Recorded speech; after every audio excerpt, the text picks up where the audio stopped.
దేవునికి మహిమ కలుగును గాక. ప్రభు అయిన యేసుక్రీస్తు నామమున మీ అందరికీ వందనాలు. అందరూ బాగున్నారా? దేవునికి స్తోత్రం. ఈ ప్రకటన గ్రంథం 7 సంఘముల గురించిన మర్మములు అనే అంశంలో మనము 4 సంఘముల విషయములను ధ్యానించాం. ఈరోజు 5వ సంఘ విషయాలను మనం ధ్యానించబోతున్నాం. సిద్ధంగా ఉన్నారా? మీ డైరీ, పెన్ను ఇవన్నీ మీరు పెట్టుకోండి. కొన్ని ఇంపార్టెంట్ అయిన విషయాలు చెప్పేటప్పుడు మీరు నోట్స్ రాసుకోవచ్చు. దేవునికి స్తోత్రం కలుగును గాక. ఈరోజు మనము ధ్యానించబోయేది 5వ సంఘ కాలం. ఏషియా మైనర్లో 7 సంఘాలు ఉన్నాయి. 7 సంఘాలు. ఆ 7 సంఘములలో ఉన్న దూతలకు దేవుడు అపోస్తుడైన యోహాను ద్వారా ఆ ఏషియా మైనర్లో ఉన్న 7 సంఘములకు ఆయన ఒక ప్రత్యేకమైన సందేశమును ఆయన రాస్తున్నాడు. ఆ 7 సంఘములు మొదటి శతాబ్దం నుంచి ఈ 21వ శతాబ్దం వరకు ఉన్న 7 సంఘ కాలము. దాంట్లో మనము 4 సంఘ కాలమును మనం ధ్యానం చేసేసాం. మరొకసారి మీకు జ్ఞాపకం చేస్తాను. మొదటి సంఘ కాలము ఎఫెసు సంఘ కాలం. రెండవ సంఘ కాలము సుమర్ణ సంఘ కాలం. మూడవ సంఘ కాలము బెర్గాము సంఘ కాలం. 4వ సంఘ కాలము తుయతైరా సంఘకాలం. ఇప్పుడు 5వ సంఘకాలము బైబిల్లో మనం చూస్తున్నాం. సార్దీస్ సంఘకాలం. సార్దీస్.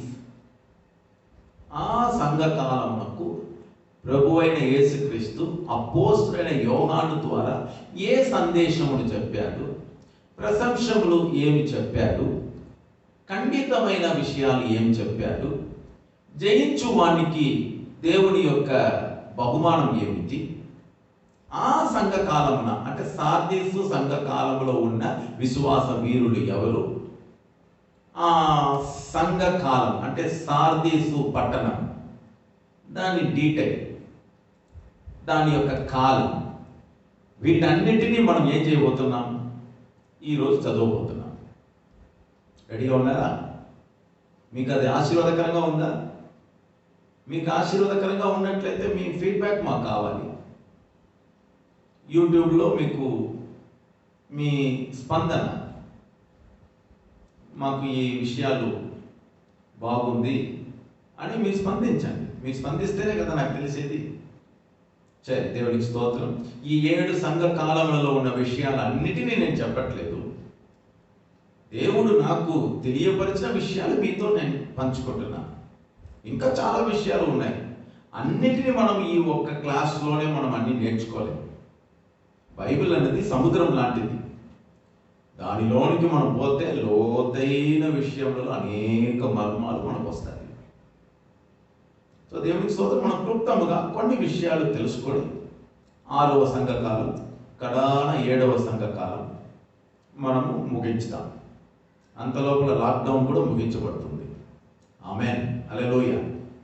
సరే, ఈ సార్దీసు సంఘకాలం ప్రకటన గ్రంథంలో ఎక్కడ స్టార్ట్ అవుతుంది? ప్రకటన గ్రంథం 3వ అధ్యాయం 1వ వచనం నుండి 6వ వచనం వరకు సార్దీసు సంఘకాలం జరుగుతుంది. ఒకసారి మీకు నేను చదివిస్తాను. చిన్న భాగం కదా, ఒకసారి మనం చదివిస్తాం. ప్రకటన గ్రంథం 3వ అధ్యాయం 1 నుంచి 6 వాక్యముల వరకు. సార్దీసులో ఉన్న సంఘపు దూతకు ఈలాగు రాయము. 7 నక్షత్రములను దేవుని 7 ఆత్మలను గలవాడు చెప్పు సంగతులు ఏమనగా, నీ క్రియలను నేను ఎరుగుదును. ఏమనగా, జీవించుచున్నావన్న పేరు మాత్రమే ఉన్నది కానీ నీవు మృతుడవే. నీ క్రియలు నా దేవుని ఎదుట సంపూర్ణమైనవిగా నాకు కనబడలేదు గనుక జాగరూకుడవై చావనై ఉన్న మిగిలిన వాటిని బలపరచుము. నీవు ఏలాగు ఉపదేశం పొందితివో, ఏలాగు వింటివో జ్ఞాపకం చేసుకొని దానిని గైగొనుచు మారు మనసు పొందుము. నీవు జాగరూకుడవై ఉండని ఎడల నేను దొంగవలే వచ్చెదను. ఏ గడియను నీ మీదకి వచ్చెనో నీకు తెలియదు. అయితే తమ వస్త్రములను అపవిత్రపరచుకొనిన కొందరు సార్దీసులో నీ యొద్ద ఉన్నారు. వారు అర్హులు గనుక తెల్లని వస్త్రములు ధరించుకొని నాతో కూడా సంచరించెదరు. జయించువాడు అలాగున తెల్లని వస్త్రములు ధరించుకొనును.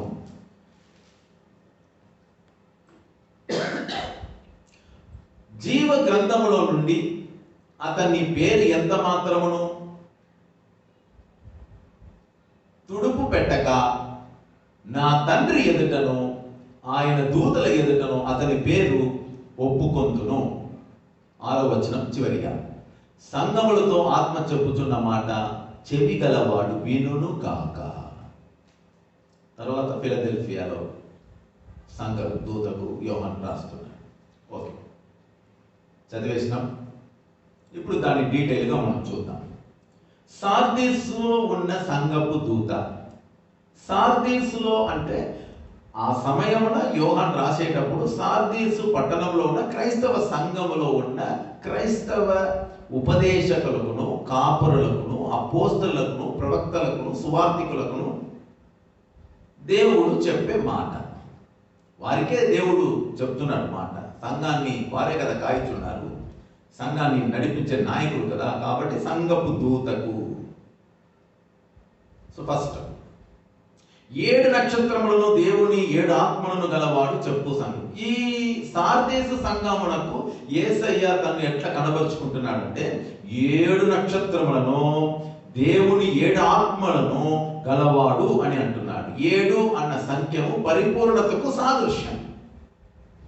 మన ప్రియుడు, మన రక్షకుడైన యేసుక్రీస్తు పరిపూర్ణుడు. ఇంకా సంఘము పరిపూర్ణం అయ్యిందా అన్నదే ప్రశ్న. దేవుడు అంటున్నాడు, నేను 7 నక్షత్రములను దేవుని 7 ఆత్మలను గలవాడు చెప్పు సంగతులు. అంటే నేను పరిపూర్ణంగా ఉన్నవాడిని. కొత్త నిబంధన సంఘానికి యేసయ్య అంటున్నాడు, నువ్వు కూడా పరిపూర్ణముగా ఉన్నావా అని దేవుడు ప్రశ్నిస్తున్నాడు, తను కనపరుచుకుంటున్నాడు. సో దేవుని బిడ్డలారా, సార్దీసు సంఘ కాలం క్రీస్తు శకము AD 1517 అంటే 1517 సంవత్సరం నుండి 1700 వరకు, దాదాపు ఇంచుమించు అప్రాక్సిమేట్లీ ఒక 190 సంవత్సరాలు లేదా 200 అనుకోండి. 200 సంవత్సర కాలమే ఈ సార్దీసు సంఘ కాలం. ఇంతకు ముందు ఒక సంఘ కాలం మనం చదివినాం, దాని పేరు చెప్పండి. తుయతీరా, కరెక్టా? తుయతీరా. అన్ని 7 సంఘములలో ఉన్న అన్ని సంఘముల కన్నా ఈ తుయతీరా సంఘ కాలమే చాలా లెంగ్త్ అది కదా, చాలా లెంగ్త్గా ఉంది. ఇది వరకు దాదాపు ఒక 1000 సంవత్సరముల దాకా ఆ సంఘ కాలమే పోయింది. సో దేవుని బిడ్డలారా, మనము ఈ సార్దీసు సంఘ కాలం మనం చూసేటప్పుడు దాదాపు ఒక 200 సంవత్సరాల కాలమే దానికి ఆ సార్దీసు సంఘ కాలం. సో AD 1517 to 1700 AD క్రీస్తు శకం. సరే, సార్దీసు సంఘము యొక్క అర్థము, మీనింగ్. సార్దీసు సంఘ దానికి అర్థం. సార్దీసు అంటే ఇంగ్లీష్లో చెప్పబడితే రెమనెంట్. రెమనెంట్ అంటే శేషము, మిగిలిన వారు, రిమైనింగ్ పీపుల్, శేషము. ఇప్పుడు ఇది మీకు అర్థం అవ్వాలంటే బైబిల్లో ఒక ఇన్సిడెంట్ చెప్తున్నాను. ఏలియా ఒంటరిగా పారిపోతారు కదా, పోయి దేవుడి దగ్గర నేను చనిపోతాను, అని ఏలి అంటాడు. చూడండి, అప్పుడు దేవుడు ఏలియాతో మాట్లాడేటప్పుడు ఏలి అంటాడు, యెహోవా నీకు నేను ఒకే ఒక ప్రవక్తనే కదా, నీకు నేను ఒక్కడే కదా, అందుకే యెజబెల్ నన్ను చంపాలని ఆమె మాట ఎప్పుడైతే నేను విన్నానో ఆమె చేతుల్లో నేను చావకూడదు, అందుకే నేను తప్పించుకొని వచ్చిన నీ చేతిలో నేను చస్తాను, కారణము నేను నీకు ఒకటే ప్రవక్త కదా అన్నాడు. అప్పుడు యేసుప్రభు అప్పుడు యెహోవా ఏమన్నాడంటే ఏలియాతో, నువ్వు అనుకుంటున్నావు నీ ఒక్కడే అని, నాకు శేషము ప్రవక్తలు 7,000 మంది నా కొరకు ఉన్నారు ఏలియా, నీకు తెలుసా అంటున్నాడు. ఆమేన్, హల్లెలూయా. ఎట 7,000 మంది ప్రవక్తలు నా కొరకు ఈ భూమి మీద ఉన్నారు, శేషము. ఎప్పుడు చూడండి బైబిల్ చరిత్రలో దేవుని కని కొందరు ఉన్నారు. అవును, దేవుని కని కొందరు ఉన్నారు. దేవుని బిడ్డలారా, ప్రభువైన యేసుక్రీస్తు సంఘము ఏ విధంగా పోయినా తన భక్తులను కొందరిని దేవుడు శేషంగా పెడుతున్నాడు. దేవుడు కొంతమందిని పెడుతున్నాడు. చర్చస్ అన్ని మూయబడింది అని ఇప్పుడు గవర్నమెంట్ చెప్పిన తర్వాత ఎవరు చర్చ్ తెరవకూడదు, గుంపులుగా చేరకూడదు అని అన్నారు కదా, అందరూ భయపడిపోయారు. చర్చు మూతపడితే ఏం చేసేదని. కానీ దేవుడు తన పరిచర్యను ఆ లాక్డౌన్ పీరియడ్లో దేవుడు ఎంత చక్కగా జరిపించారు.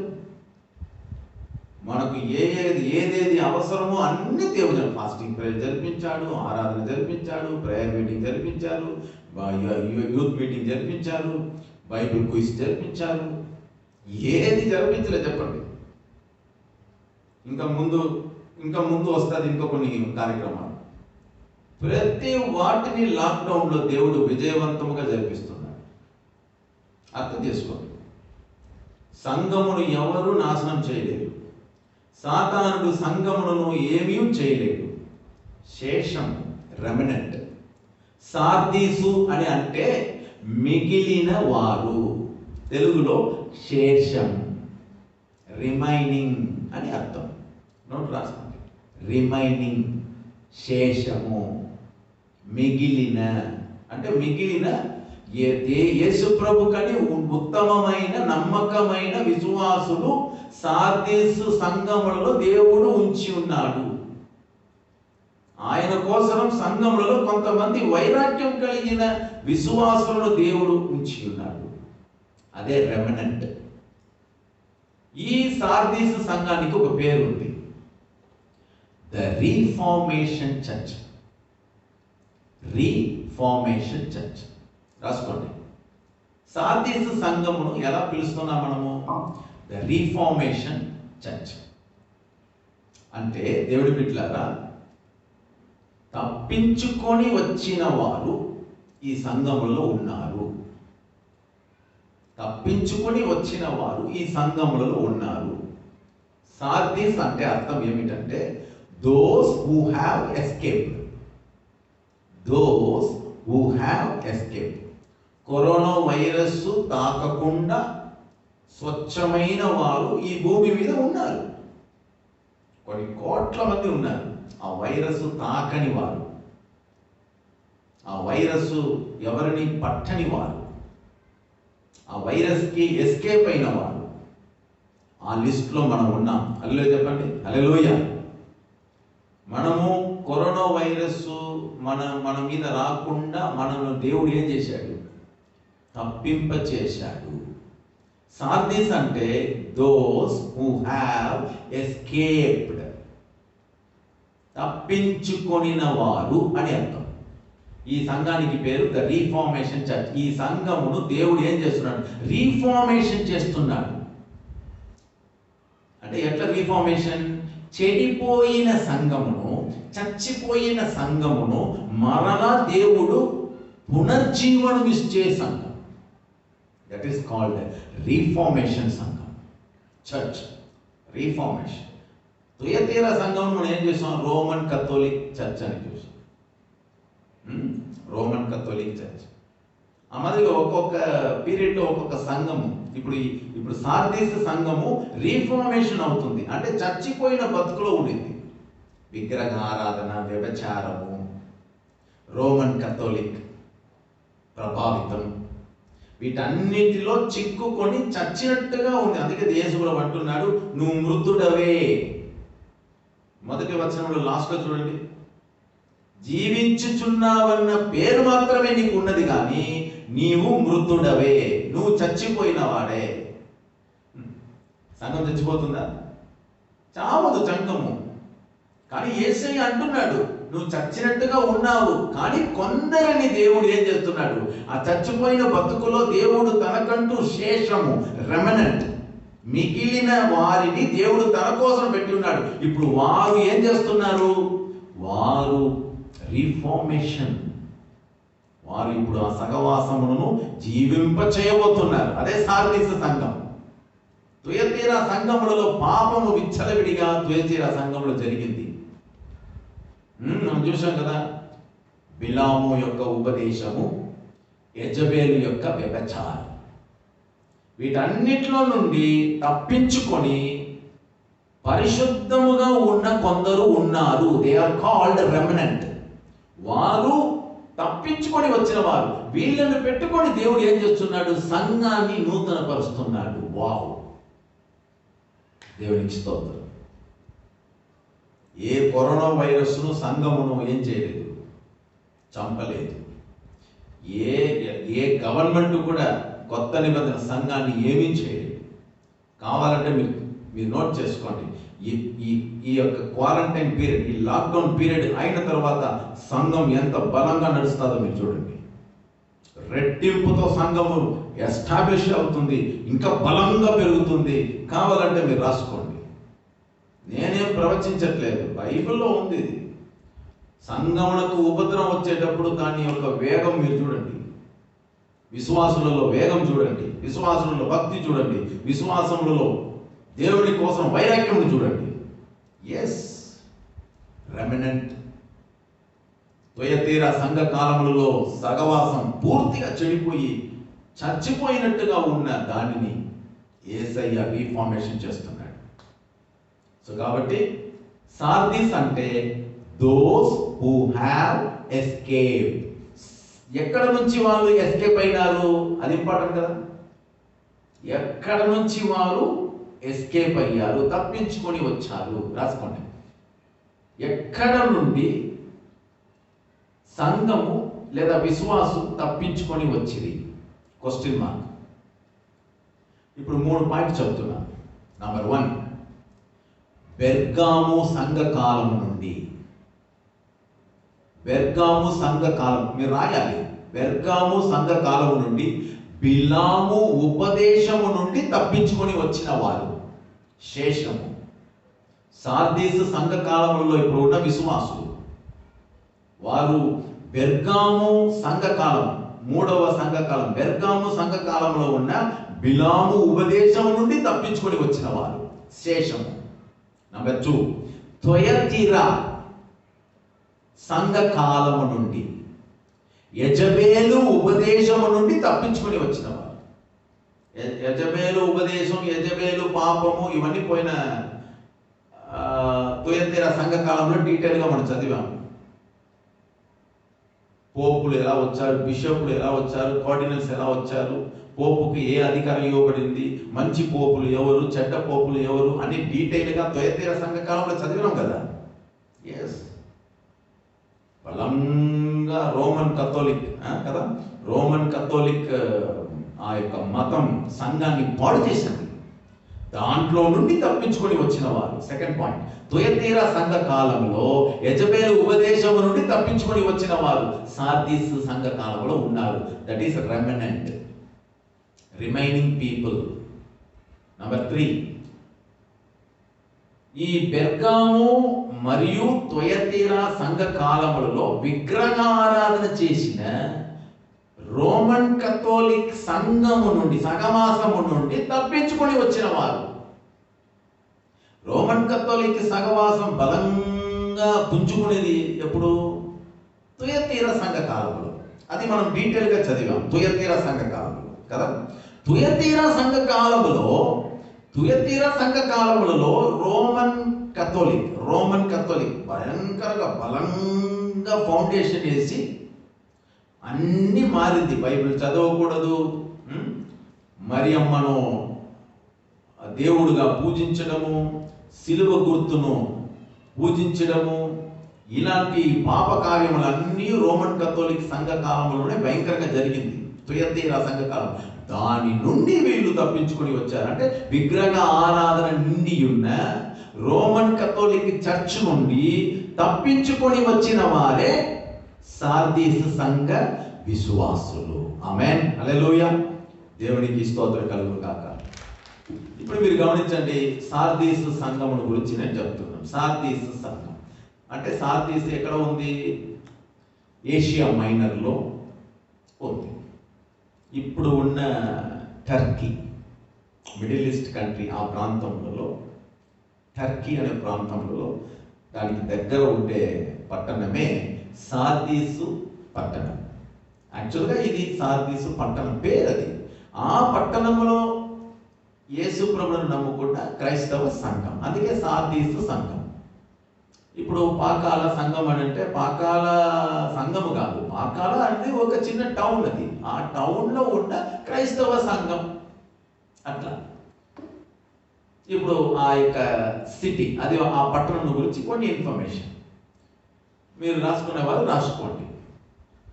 ఇప్పుడు ఒక్కొక్క పట్టణానికి ఇంత దూరం డిస్టెన్స్ చెప్పాను కదా. ఆల్మోస్ట్ ఇట్ వాస్ 30 మైల్స్, 30 మైళ్ళ దూరంలో తుయతీరా అనే, ఇంతకుముందు చదివినాం కదా, తుయతీరా పట్టణం. ఆ పట్టణం నుండి దక్షిణ భాగమున 30 మైళ్ళ దూరంలో ఉన్న పట్టణమే సార్దీసు పట్టణం. It was 30 miles south of Thyatira and the capital of Lydia. థియాతిరా పట్టణానికి రాజధాని లూదియా, తెలుగులో లూదియా, అది రాజధాని. ఆ లూదియా రాజధాని నుండి ఆ తుయతీరా పట్టణ రాజధాని, అక్కడ నుంచి ఈ పట్టణానికి 30 మైల్స్. నెంబర్ 2 అంటే డిస్టెన్స్ అంతా చూడండి, 30, 40, 50, 30 అట్లనే ఉంటుంది ఒక్కొక్క పట్టణానికి. 7 సంఘములు, ఏషియా మైనర్లో ఉన్న 7 సంఘములు. ఈ సార్దీస్ పట్టణంలో క్రీస్తు శకము 600 సంవత్సరములలో, AD 600 అప్పుడు జీవించిన ఒక చక్రవర్తి కొరోషియోస్, COROESUS, కొరోషియస్ అనే ఒక చక్రవర్తి జీవించాడు. కాబట్టి అతడు జీవించిన కాలమున చాలా ఫేమస్ అయ్యింది ఈ యొక్క సార్దీస్ పట్టణం. ఇప్పుడు చూడండి, పాకాలకు తిరుపతి అంటే మీకు తెలుసు, అది అన్ని జనులకు పుణ్యక్షేత్రం. తిరుపతికి పాకాలకు మధ్య చంద్రగిరి ఒకటి వస్తుంది. ఆ చంద్రగిరికి రాజు ఎవరు? శ్రీకృష్ణదేవరాయ కదా, కరెక్టా నేను చెప్పేది? హిస్టరీ శ్రీకృష్ణదేవరాయ. ఆ చంద్రగిరిలో ఒక మ్యూజియం ఉంది. ఆ చంద్రగిరి కోట అక్కడ ఉంది కాబట్టి చంద్రగిరి పట్టణానికే చాలా పేరు. అట్లా సార్దీస్ పట్టణము చాలా ఫేమస్ అవ్వడానికి కారణము, ఆ టైంలో ఆ పట్టణానికి చక్రవర్తిగా ఉన్న కొరోషియస్ అనేటువంటి ఒక చక్రవర్తి ఉన్నాడు. వాడు జీవించే టైంలలో హిస్టారికలీ ఫేమస్ సిటీ సార్దీస్ అంటే అతనిని బట్టి ఫేమస్. అక్కడ కృష్ణదేవరాయ చిత్తూరు జిల్లా ప్రాంతంలో రాజుగా ఉన్నాడు, అతని కోట అక్కడ ఉంది కాబట్టి మనకు దానికి ఘనత, అంతే కదా. ఏ ప్రాంతంలో ఏ రాజు బాగా ఫేమస్గా ఉన్నారో, ఇప్పుడు ఆగ్రాలో ఎవరు? షాజహాన్. ఆగ్రాలో తాజ్మహల్ ఉంది కాబట్టి ఆగ్రా మనకు వెంటనే జ్ఞాపకం వచ్చేది షాజహాన్ను బట్టి. అతడు తన భార్య ముంతాజ్ కోసం ఒక సమాధి కట్టించాడు. అది 7 అద్భుతములలో ఒకటిగా మన భారతదేశంలో ఉంది. ఇప్పుడు ఉందా లేదా తెలియదు, కానీ షాజహాన్ మహారాజు తన భార్యను అమితంగా ప్రేమించాడు కాబట్టి, ఆమె చనిపోయింది కాబట్టి ఆమెకు ఒక సమాధి కట్టి చూడండి. ఎవరు అధ్యక్షులు వచ్చినా ఆ సమాధిని పోయి వాళ్ళు వీక్షిస్తారు. ఓకే, దేవునికి స్తోత్రం. సార్దీసు పట్టణం చాలా ఆర్థిక వ్యవస్థలో ఒక ఉన్నతమైన పట్టణం. గ్రేట్ వెల్త్ సిటీ రాయండి, గ్రేట్ వెల్త్ సిటీ. ఆర్థిక పరంగా బిజినెస్ సెంటర్, భయంకరమైన బిజినెస్ సెంటర్. అది మాత్రం కాదు, ఏషియా మైనర్లోనే కార్పెట్ ఇండస్ట్రీ అంటే తెలుగులో ఇది ఎట్లా చెప్పేది, తివాసి. నేను గూగుల్లో సెర్చ్ చేశాను. కార్పెట్ అంటే కింద కార్పెట్ వేస్తాం మేము, జముఖానా అని అంటాం కదా, కింద కార్పెట్ వేసేది. ఈ ఇండస్ట్రీస్ మొట్టమొదట ఉన్న సిటీ ఏదంటే సార్దీస్ సిటీ. అది మాత్రం కాదు, ఈ సార్దీస్ సిటీలోనే ఫస్ట్ టైం కాయిన్స్ ఉంది కదా, నాణ్యము కాయిన్స్. ఆ కాయిన్స్లో ఫస్ట్ టైం ముద్ర వేసి ప్రింటింగ్ చేశారు, ముద్ర వేశారు. ఇప్పుడు మనకు రూపా బిల్ల ఉంది కదా, దాంట్లో ముద్ర ఉంటుంది కదా, అశోక చక్రవర్తి సింబల్, 4 సింహము తల, రైట్. ఆ మాదిరిగా ఫస్ట్ టైం కాయిన్స్లో, నాణ్యములో ముద్ర వేయించిన పట్టణం. ఇలా చెప్పుకొని పోతే ఆ పట్టణం గురించి మనం ఈ రోజంతా చెప్పుకొని పోవచ్చు. మనకు దాంట్లో ఏం లేదు, జస్ట్ ఆ పట్టణం గురించి ఒక బ్యాక్గ్రౌండ్ ఇస్తుంది. ఇప్పుడు పాకాల దేనికి ఫేమస్? ఇప్పుడు చూడండి, పొద్దుటూరు దేనికి ఫేమస్? కొందరంటారు అక్కడ బంగారం బాగా ఉంటుందని, ఏమో తెల్లదు. అదే మాదిరిగా చీరాల, పట్టు చీర ఫేమస్. వెంకటగిరి శారీస్కి ఫేమస్. తిరుపతి మనందరికీ తెలుసు, లడ్డూకి ఫేమస్. ఆ మాదిరిగా సార్దీసు పట్టణము దీనికి ఫేమస్. సో కాబట్టి దేనికి వింటారా, సార్దీసు పట్టణం బాగా వ్యాపారం జరుగుతున్న ఒక పట్టణం, ఆర్థిక పరంగా బాగా డెవలప్ అయినటువంటి ఒక పట్టణముగా మనం సార్దీసు పట్టణాన్ని మనం చూస్తున్నాం. ఓకే, ప్రకటన గ్రంథం 3వ అధ్యాయంలో మనం చూస్తున్నాం. ఈ సార్దీసు పట్టణంలో ఒక లెజెండ్ ఉన్నాడు. ఈ సార్దీసు పట్టణంలో లేదా ఈ సార్దీసు సంఘ కాలంలో, పట్టణం అన్నాం కదా, పట్టణం కాదు, ఈ సార్దీసు సంఘ కాలంలో ఒక లెజెండ్ ఉన్నాడు. మీకు క్లూ ఇస్తాను. రోమన్ కథోలిక్ మతం ఆదిమ సంఘ కాలమును ప్రవేశించి రోమా సామ్రాజ్యం సంఘములలో బాగా వ్యాపించి అది బాగా స్థిరపరిచిన ఒక సంఘకాలమే తుయతీర సంఘకాలం. ఇప్పుడు అటువంటి పరిస్థితి నుండి దేవుడు ఆ సగవాసములను రీఫార్మేషన్లకి తీసుకున్నారంటే ఒక రీఫార్మర్ రావాలి. ఆమేన్, హల్లెలూయా. ఎప్పుడు మీరు చరిత్రలో చూడండి, ఒక భయంకరమైన బాధకరమైన ఒక కార్యాలు జరిగితే నెక్స్ట్ ఒక రీఫార్మర్ ఒకరు వస్తారు. ఖచ్చితంగా ఎవరో ఒకరు రావాలి. అలా దేవుడు ఒక రీఫార్మర్ను దేవుడు పుట్టించాడు. నేను క్లూ ఇస్తాను. జర్మనీ దేశములలో జర్మనీ దేశానికి చెందినవాడు. మీరు వెంటనే హిట్లర్ అని అవుతాడు. హిట్లర్ కాదు, హిట్లర్ జర్మన్లో పుట్టాడు, వాడు సర్వాధికారి. వాడు కాదులే, వాడు యూదులను నాశనం చేసేవాడు. నేను చెప్పేది జర్మనీ దేశములలో చెందినవాడు, రోమా పట్టణములో పుట్టినవాడు. రోమన్ కథోలిక్ చర్చ్ బలంగా పుంజుకున్న సమయమున ఆ యొక్క రోమన్ కథోలిక్ మతములలో చేరిపోయినవాడు. ఇప్పుడు జ్ఞాపకం వచ్చిందా ఎవరని? నేను ఎవరిని చెప్పబోతున్నాను? ఈ సార్దీస సంఘ కాలంలో ద గ్రేట్ లెజెండ్. ఆయన కనుక లేకపోతే సార్దీస సంఘ కాలమే లేవు. దేవునికి స్తోత్రం. అతడు సన్యాసం మఠంలో చేరిపోయాడు. రోమన్ కథోలిక్ దీంట్లో చేరిపోయి బైబిలే చదవకుండా అతడు దాన్ని మత సర్పంగా అన్ని చేయడానికి వాడు సిద్ధపడ్డాడు. దేవుడి బిడ్డలారా, నేను ఎవరిని గురించి చెప్తున్నానంటే, రోమన్ కథోలిక్లో ఆ సహవాసంలో చేరి ఒక బిషప్ అవ్వడానికి సన్యాస వ్రతం కలిగి దాంట్లో చేరిపోయిన జర్మనీ సిటిజన్షిప్లో ఉన్న ఒక అతను రోమా పట్టణంలో ఉండి అన్ని నేర్చుకుంటున్నాడు. బైబిల్ చదవడం లేదు కదా.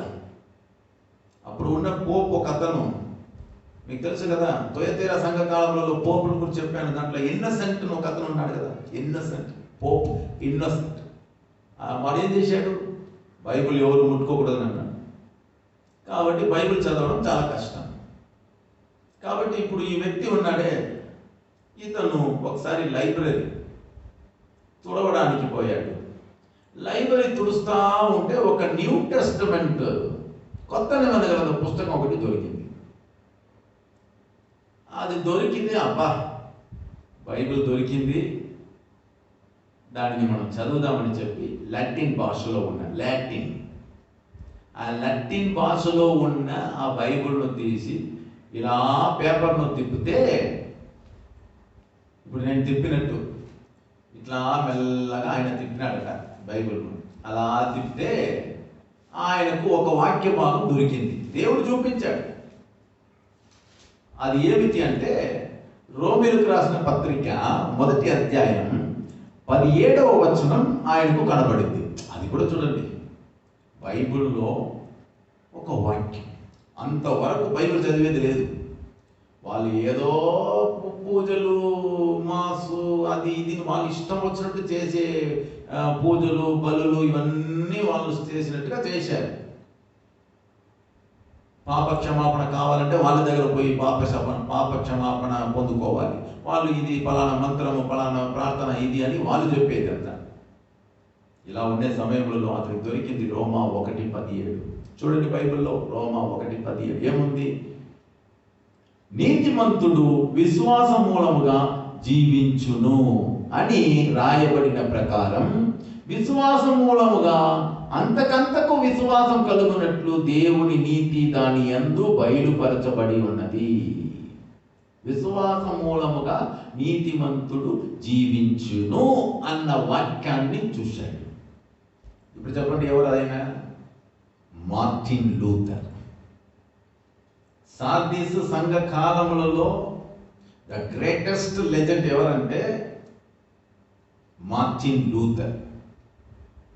జర్మనీ దేశములకు చెందినవాడు, రోమా పట్టణంలో పుట్టినవాడు. పూర్వీకం జర్మనీ, రోమాలో పుట్టినవాడు. వావ్! ఇతడు ఈ బైబిల్లో ఇది చదివేటప్పుడు రక్షింపబడుటకు క్రియలు అవసరం లేదు, రక్షింపబడడానికి విశ్వాసమే చాలు అన్న రహస్యాన్ని దేవుడు అతనికి బయలుపరిచాడు. వావ్! దేవుడు ఎంత, చూడండి ఆయన రెవల్యూషన్ ఎంత భయంకరంగా చూడండి. ఒక్క మార్టిన్ లూథర్కి ఏదో లైబ్రరీని తుడవడానికి పోయినవాడు, అక్కడ తుడిచేటప్పుడు సడన్గా లైబ్రరీలో ఉన్న ఒక న్యూ టెస్టమెంట్ దొరికితే దానిని తీసి చదివినాడు మార్టిన్ లూథర్. దేవుడు అతనికి ఇచ్చినటువంటి ప్రకటన, కళ్ళు తెరవబడింది. అప్పుడు తెలిసింది మార్టిన్ లూథర్కి రోమన్ కథోలిక్లో ఉన్న పోపులు, బిషపులు, కార్డినల్స్, వీళ్ళంతా చేసి క్రైస్తవ సంఘాన్ని సర్వనాశనం చేశారు అని చెప్పి అతడు న్యూ టెస్టమెంట్ను రహస్యంగా చదివి అందులో నుండి దాదాపు 95 ప్రశ్నలు బాగా ఉంచుకోండి, 95 థీసిస్ క్వశ్చన్ రాసి రోమన్ కథోలిక్ చర్చ్ గోడకు, అంటే ఆ యొక్క తలుపులకు మీద మేకులతో కొట్టించాడు. మీలో ఎవరైనా నేను అడిగిన 95 ప్రశ్నలకు సమాధానం చెప్పండి అడిగాడు. చూడండి, ఫస్ట్ ప్రొటెస్ట్. తెలుగులో ప్రొటెస్ట్ మీన్స్ నిరసన. మొట్టమొదట సంఘములలో ఒక నిరసన బయలుదేరింది. దానికి గట్స్ కావాలి, ధైర్యం కావాలి, విశ్వాసం కావాలి. దేవుడు తోడుగా ఉన్నాడు మార్టిన్ లూథర్కి. మొట్టమొదట చరిత్రలో మీరు గమనించినట్లయితే సార్దీసు సంఘ కాలమున చచ్చిపోయిన సంఘాన్ని మార్టిన్ లూథర్ ద్వారా దేవుడు రిఫార్మేషన్ లోనికి దేవుడు తీసుకొచ్చారు. He is the first reformer. Martin Luther అడిగాడు 95 ప్రశ్నలు. పెద్ద చర్చ్ ఆ యొక్క తలుపులకు వచ్చాడు. 95 థీసిస్ ప్రశ్నలకు మార్టిన్ లూథర్ అడిగాడు.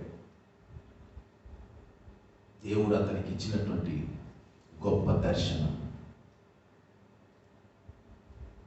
కాబట్టి త్వయతీరా సంఘ కాలముల నుండి తప్పించుకొని వచ్చాడు మార్టిన్ లూథర్. వావ్! 63 సంవత్సర కాలమే ఆయన బతికారు. భార్య పిల్లలు ఉన్నారు. ప్రభు కోసం ఎంతో కష్టపడ్డాడు. రోమన్ కథోలిక్లో ఉన్న వారందరూ అతన్ని చంపాలని ప్రయత్నం చేశారు. వీడు మన మతానికి విరోధముగా లేచిన చీడ పురుగు, వీడిని మనం సర్వనాశనం చేయాలి, పలుమార్లు చంపడానికి ప్రయత్నం చేస్తే దేవుడు తన కోసం భక్తి వైరాగ్యమును కనుపరిచిన తన భక్తుణ్ణి కాపాడడానికి దేవుడు సమర్థుడు. ఈ లాక్డౌన్లో కూడా కరోనా వైరస్ తాకకుండా ప్రతి విశ్వాసిని దేవుడు కాపాడలా? ఎస్, మార్టిన్ లూథర్ను దేవుడు ఏం చేశాడు కాబట్టి మార్టిన్ లూథర్ మొట్టమొదట నిరసన చేశాడు. రోమన్ కథోలికలో ఉన్న ప్రతి ఫాదర్కి, ప్రతి రెవరెండ్కి, ప్రతి ఒక్క బిషప్కి, ప్రతి ఒక్క పోప్కి ఒక నిరసన ప్రకటించాడు. అక్కడ స్టార్ట్ అయింది ప్రొటెస్టాంటిజం. నోట్ చేసుకోండి, ప్రొటెస్టాంటిజం స్టార్ట్ అయింది సార్దీసు సంఘ కాలమున. ఎస్, సార్దీసు సంఘ కాలమున. దేవుని బిడ్డలారా, సార్దీసు సంఘ కాలమున మార్టిన్ లూథర్ ప్రొటెస్ట్ చేశాడు, నిరసన చేశాడు, బయటకు వచ్చేసాడు. మార్టిన్ లూథర్ను వెంబడించుకుంటూ అనేక మంది మార్టిన్ లూథర్ వెనకాల పోయారు. ప్రొటెస్టాంటిజం స్టార్ట్ అయింది. చరిత్రలో ఫస్ట్ ప్రొటెస్ట్ చేసిన గుంపు వాళ్ళది. ఈరోజు మన చేతిలో బైబిల్ ఉండి ఈరోజు మనం ఆరాధిస్తున్నామే, ఈరోజు మనము పెంతెకోస్తు అని చెప్పుకుంటున్నామే, పెంటెకోస్టల్ మిషన్ అని చెప్పుకుంటున్నామే. ఎప్పుడు స్టార్ట్ అయింది ఇవన్నీ? సార్దీసు సంఘ కాలంలో ఒక్క మార్టిన్ లూథర్ ద్వారా దేవుడు తీసుకొని వచ్చాడు.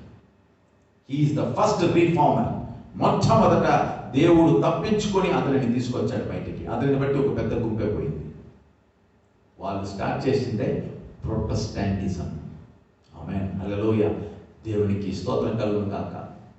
ప్రకటన గ్రంథం 3వ అధ్యాయం మనం చూసినట్లయితే దేవుడు తను ఎలా దేవుడు తెలియపరు 7 నక్షత్రములను, దేవుని 7 ఆత్మలను గలవాడు. దేవుడు తన గురించి ఇలా చెప్తున్నాడు, 7 ఆత్మలను, 7 నక్షత్రములను. 7 అంటే పరిపూర్ణత. కానీ సార్దీసు సంఘము పరిపూర్ణత కాలేదు. సార్దీసు సంఘము పరిపూర్ణత కాలేదు. ఇప్పుడు కూడా సంఘము పరిపూర్ణత చెందల. పరిపూర్ణం అయ్యిందంటే ప్రియుడు వచ్చేస్తాడు సంఘమును కొనిపోవడానికి. సంఘం ఇంకా పరిపూర్ణం కాలే. పరిపూర్ణంగా మారండి. బైబిల్ చెప్తుంది కీర్తనలు 50వ అధ్యాయం 2వ వచనం. మీరు చూడండి, కీర్తనలు 52.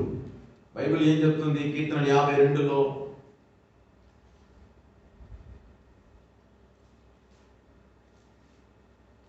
బైబిల్ చూడండి, కీర్తనలు 50 అధ్యాయం 50లో 2వ వచనం. పరిపూర్ణ సౌందర్యము గల సీయోనులో నుండి దేవుడు ప్రకాశించుచున్నాడు. మన దేవుడు వేంచేయుచున్నాడు. సీయోను అంటే యెరూషలేము. యెరూషలేము, సీయోను పరిపూర్ణ సౌందర్యం అంటే పరిపూర్ణత. కొత్త నిబంధన సంఘమే ఆ సీయోను, కొత్త నిబంధన సంఘమే ఆ యెరూషలేము. కొత్త నిబంధన సంఘం పరిపూర్ణ సౌందర్యం మారాలి. ఇప్పుడు సంఘం పరిపూర్ణ కాలే. సార్దీస సంఘము పరిపూర్ణము కాలేని సంఘం. ఎందుకంటే తుయతీరా సంఘ కాలంలో సంఘము చనిపోయినట్లుగా దేవుడు చూస్తున్నాడు. నువ్వు మృతుడైపోయావు, నువ్వు చచ్చిపోయి ఉన్నావు. అలా చనిపోయిన సంఘాన్ని ఒక మార్టిన్ లూథర్ ద్వారా దేవుడు రీఫార్మేషన్ లోనికి దేవుడు తీసుకొచ్చాడు. కాబట్టి సార్దీస సంఘం ఇంకా పరిపూర్ణం చెందలే. ఇంకా 2 రెఫరెన్స్ మీరు చదువుకోండి, టైం లేదు కాబట్టి. హెబ్రీయులకు రాసిన పత్రిక 12వ అధ్యాయం 23వ వచనంలోను, ఎఫెసియన్స్ 4:11వ వచనంలో సంఘము పరిపూర్ణత చెందాలి, సంఘము పూర్ణంగా మారాలి, పరిపూర్ణంగా మారాలి. అప్పుడే యేసు ప్రభు రాకడలో సంఘం పోతుంది. పరిపూర్ణ సౌందర్యము గల సంఘముగా యేసయ్య రాకడలో పోవాలంటే సంఘం పరిపూర్ణతగా మారాలి. ఆ పరిపూర్ణత ఇంకా సంఘానికి రాలేదు. సార్దీసు సంఘము చచ్చి బతికినట్లుగా పరిస్థితి ఉంది. కాబట్టి సంఘము సంపూర్ణ మహిమకు చెందాలి. కాబట్టి పరిపూర్ణతలో సంఘము ఎదగాలి. దేవుని బిడ్డలారా, కొత్త నిబంధన సంఘం యేసుక్రీస్తు విశ్వాసములో, యేసుక్రీస్తు జ్ఞానములో సమభాగముగా సంపూర్ణము అవ్వాలి అని ఎఫెసీయులు 4:11లో మనం చదువుతున్నాం కదా. పరిశుద్ధులు సంపూర్ణత కావాలి అని పౌలు రాస్తా ఉన్నాడు. సంఘం ఇంకా పరిపూర్ణత అవ్వలేదు. కాబట్టి సార్దీసు సంఘమును యేసయ్య ఖండిస్తున్నాడు. యేసయ్య ఖండిస్తున్నాడు. అదే మీరు ప్రకటన గ్రంథం 3వ అధ్యాయం మీరు చూడండి. ప్రకటన గ్రంథం 3వ అధ్యాయంలో యేసుక్రీస్తు ఆ సంఘమును ఏం చేస్తున్నాడు? నువ్వు మృతుడవే అని దేవుడు ఏం చేస్తున్నాడు? ఖండిస్తున్నాడు. నేను చదువుతున్నాను. నీ క్రియలను నేను ఎరుగుదును ఏమనగా, నీ క్రియలను ఎరుగుదును ఏమనగా, జీవించుచున్నావన్న పేరు మాత్రమే ఉన్నది. నువ్వు పేరుకు మాత్రమే జీవిస్తున్నావు అన్న పేరు ఉంది, కానీ నువ్వు మృతుడవే, నువ్వు చచ్చిపోయినట్టుగానే ఉన్నావు. ఈరోజు మనం విశ్వాసులను పేరు పెట్టుకున్నాం, విశ్వాసం లేదు. పరిశుద్ధులను మనకు పేరు ఉంది, పరిశుద్ధత లేదు. నీతిమంతులము అని పేరు ఉంది, కానీ ఎక్కడ నీతి? దేవుడు చూడు కరెక్ట్గా అడుగుతున్నాడు. జీవించుచున్నామన్న పేరు మాత్రమే ఉన్నది, కానీ నీవు మృతుడవే. You are dead. నువ్వు మృతుడైతివి. సో కాబట్టి ఈ సంఘాన్ని దేవుడు ఏం చేస్తున్నాడు? ఖండిస్తూ ఉన్నాడు. దేవుని బిడ్డలారా, ఈ సంఘము చనిపోయిన పరిస్థితిలో ఉంది. బైబిల్ క్లియర్గా చెప్తుంది. రోమీయులకు రాసిన పత్రిక 6వ అధ్యాయం 23వ వచనంలో, పాపం వలన వచ్చు జీతము మరణము, శరీర సంబంధమైన ఆలోచన మరణము. రోమా 8:6వ వచనం నోట్ చేసుకోండి. రోమా 6:23 పాపం వలన వచ్చే జీతం మరణం. రోమా 8:6 శరీర సంబంధమైన ఆలోచన మరణం. మూడవది 1 తిమోతి 5వ అధ్యాయం 6వ వచనం, సుఖభోగముగా జీవించిన వాడు చచ్చిపోయినది.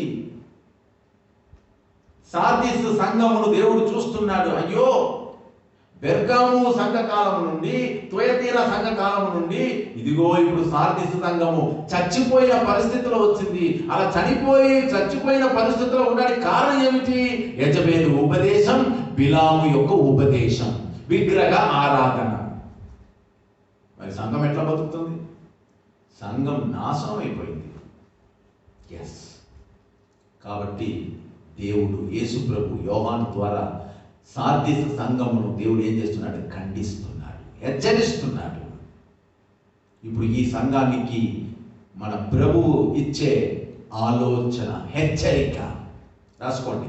ప్రభు యొక్క ఆలోచన లేదా హెచ్చరిక. ప్రకటన గ్రంథం 3వ అధ్యాయం 2-3వ వచనం, నీ క్రియలు నా దేవుని ఎదుట పరిపూర్ణమైనవిగా నాకు కనబడలేదు కనుక జాగరూకుడవై చావనై ఉన్న మిగిలిన వాటిని బలపరచుము. నీవు ఏలాగు ఉపదేశం పొందుతివో, ఏలాగు వింటివో జ్ఞాపకం చేసుకొని దానిని గైకొనుచు మారు మనసు పొందుము. నీవు జాగరూకుడవై ఉండని ఎడల నేను దొంగవలే వచ్చేదను, ఏ గడియను నీ మీదకి వచ్చేదనో నీకు తెలియదు అని దేవుడు చెప్తున్నాడు. సో దేవుని బిడ్డలారా, దేవుడు ఈ సంఘాన్ని ఆలోచిస్తున్నాడు. ఏమంటున్నాడు? జాగరూకుడవై ఉండుము. అంటే నువ్వు మేలుకొని ఉండుము. నంబర్ 1 రాసుకోండి, నువ్వు మేలుకొని ఉండుము. సార్దీసు సంఘములలో ఉన్న భక్తులకు, విశ్వాసులకు దేవుడు యేసుప్రభువు అంటున్నాడు, మేలుకొని ఉండుము. రెండవది, స్థిరపడుము. నువ్వు స్థిరంగా ఉండు.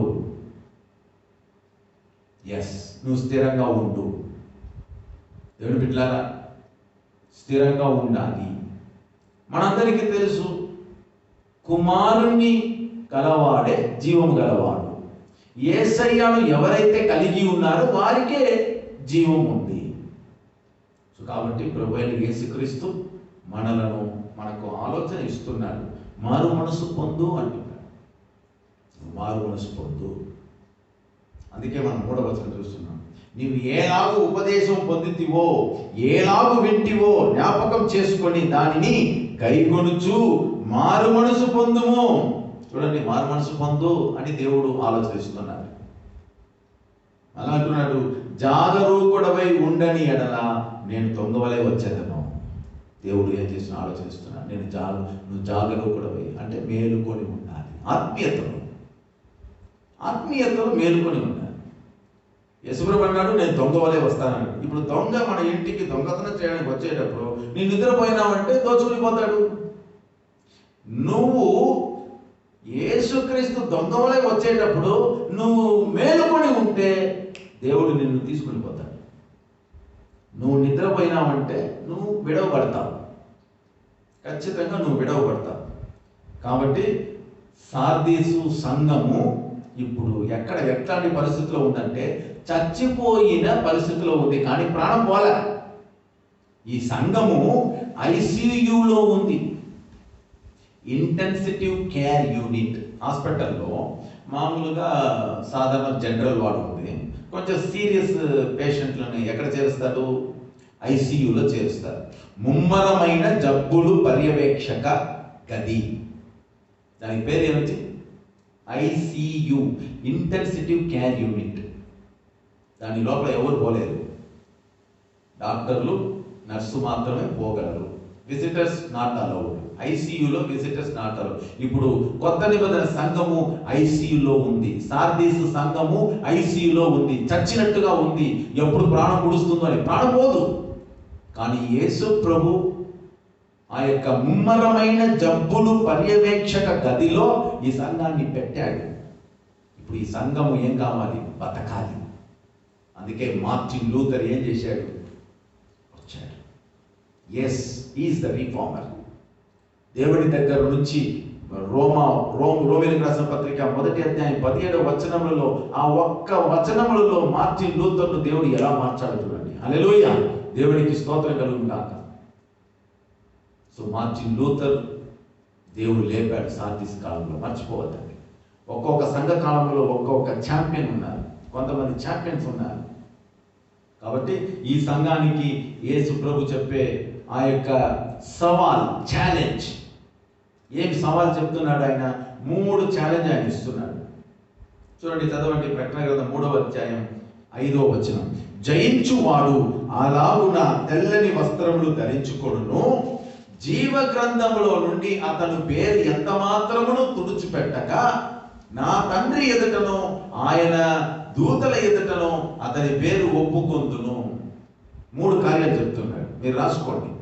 యేసు ప్రభు యొక్క సవాల్, ప్రభువు సవాల్ నంబర్ 1. ప్రభు సవాల్ నంబర్ 1 ఏమిటి? జీవ గ్రంథమందు పుస్తకములలో మన పేరును ఏం చేస్తారు? తుడిచివేయకుండా మన పేరును ఏం చేస్తున్నాడు? ఎల్లప్పుడూ ఉండులాగా సహాయం చేస్తాడు. అట్లయితే పేరు తుడిచివేయబడుతుందా? పేరు తుడిచివేయబడుతుంది. జీవగ్రంథ పుస్తకంలో పేరు ఒకసారి రాసేస్తే ఇంకా ప్రభు నన్ను ఏమాత్రం తుడిచిపెట్టరు అనుకోవద్దండి. ప్రభు అనుకుంటే నీ పేరును తుడిచివేయడానికి ఎంతసేపు? రాసే ఆయనకు తుడిచిపెట్టడానికి ఎంతసేపు? కానీ ఇక్కడ ఒక హామీ ఇస్తున్నాడు, ఒక ఛాలెంజ్. జయించువాడు సార్దీసు సంఘ కాలంలో విగ్రహారాధనకు, యెజబెలు ఉపదేశమునకు, బిలాము ఉపదేశమునకు ఎవరైతే లొంగకుండా ఎవరైతే అలాంటి దురుపదేశం నుండి తప్పించుకొని నా కొరకు ఎవరైతే స్థిరంగా నిలుస్తారో వారికి జీవ గ్రంథములో వారి పేరును నేను ఉండనిస్తాను, తుడిచిపెట్టక ఉండనిస్తాను. His name would remain in the book of life. ప్రకటన గ్రంథం 3వ అధ్యాయం 5వ వచనములో మరియు లూకా సువార్త 10వ అధ్యాయం 20 వచనములో మనం చదివితే మీ పేర్లు పరలోకమందున్న జీవగ్రంథ పుస్తకంలో రాయబడినందుకు సంతోషించుడి ప్రభు అన్నాడు. నంబర్ 2, రెండవ బహుమానం యేసు ప్రభు ఏమంటున్నాడు? తెల్లని వస్త్రములను చూడండి 5వ వచనంలో, వాడు అలాగున తెల్లని వస్త్రమును ధరించుకొనును. మన యేసుక్రీస్తు వారికి తెల్లని వస్త్రము అనే ఒక బహుమానమును ఇస్తున్నాడు. జయించువానికి అది ఉంటుంది. మూడవదిగా వాని పేరును పరలోకమందున్న దేవుని ఎదుటను ఆయన దూతల ఎదుటను, అంటే నా తండ్రి ఎదుటను ఆయన దూతల ఎదుటను అతని పేరును నేను ఒప్పుకొందును. దేవుని బిడ్డలారా, లూకా సువార్త 12వ అధ్యాయం 8వ వచనంలో యేసుక్రీస్తు అంటాడు, నా పేరును మీరు ఎప్పుడైతే ఒప్పుకుంటున్నారో నేను నా తండ్రి ఎదుట, దూతల ఎదుట, కోట్లాది దూతల ఎదుట మీ పేరును నేను ఒప్పుకుంటున్నాను. దీనికి మించిన ఘనత ఏమిటి? ఓ దేవునికి స్తోత్రం కలుగును గాక. ఇది ప్రభు సార్దీసు సంఘకాలానికి ఇచ్చే ఏమిటి? సవాల్, ఛాలెంజ్. ఈ ఛాలెంజ్ను మనం గెలవాలి. ఆఖరిగా ఎవరు సార్దీసు సంఘకాలంలో ఛాంపియన్? రాసుకోండి. విశ్వాస వీరులు, ఛాంపియన్స్. Last part. ఎఫెసు సంఘములలో ఛాంపియన్స్ ఎవరు? సుమిర్నా సంఘములలో ఛాంపియన్ ఎవరు? బెర్గాము సంఘకాలంలో ఛాంపియన్ ఎవరు? తుయతీరా సంఘకాలంలో ఛాంపియన్ ఎవరు? అలాగే సార్దీసు సంఘకాలంలో ఛాంపియన్ ఎవరు? ఆ ఛాంపియన్ లిస్ట్ లో ఫస్ట్ వచ్చేది మార్టిన్ లూథర్. రాసుకోండి, మార్టిన్ లూథర్. 1483 క్రీస్తు శకము 1546. మళ్ళా చెప్తాను, 1483-1546. మొత్తం 63 సంవత్సరాలు జీవించిన మార్టిన్ లూథర్. తర్వాత ఆయన చనిపోయాడు క్రీస్తు యేసులో. ఆయన పుట్టింది రోమాలో, చనిపోయింది రోమాలో, రోమా పట్టణంలో. మార్టిన్ లూథర్ ఏం చెప్పేది? One of the greatest men of all time. Martin Luther చరిత్రలో ఆయన పేరు లేకుండా ఉండదు. సంఘములలో రీఫార్మేషన్ రావడానికి ప్రధానుడు మార్టిన్ లూథర్. అది మాత్రం కాదు, ప్రొటెస్టాంటిజం ఫౌండర్. ప్రొటెస్టాంటిజం స్టార్ట్ అయ్యడానికి ప్రధానమైనటువంటి వ్యవస్థాపకుడు Martin Luther, founder of Protestantism. So అది మాత్రం కాదు, ఇంకొకటి చెప్పబడుతుంది. Martin Luther posted his 95 thesis, దైవ శాస్త్రములకు సంబంధించిన 95 ప్రశ్నలు చర్చ్ డోర్ మీద ఏం చేశాడు? లాటిన్ భాషలో రాశాడు. భయంకరమైన కార్యం. దైవ శాస్త్రములకు సంబంధించిన 95 ప్రశ్నలకు సమాధానం చెప్పండి అని పోపులకు రాశాడు. ఎవరు సమాధానం చెప్పాలి? మార్టిన్ లూథర్ జర్మనీ దేశానికి చెందినవాడు. He died on 18th February 1546 Rome. Martin Luther చనిపోయింది 1546లో రోమా పట్టణంలో. ఆయన క్రీస్తులో నిద్రించాడు February 18th. మార్టిన్ లూథర్ మనకి ఇచ్చిన 3 కార్యాలు. మార్టిన్ లూథర్ సర్దేశ కాలములలో ఒక గొప్ప రీఫార్మర్గా ఉన్న అతడు మనకు చెప్పిన 3 విషయాలు. నంబర్ 1, మార్టిన్ లూథర్ యొక్క మనకిచ్చిన గిఫ్ట్ ఏమిటంటే ప్రతి విశ్వాసి యాజకుడే. బైబిల్లో ఉంది, the universal priesthood of believers. ప్రతి విశ్వాసి యాజకుడే.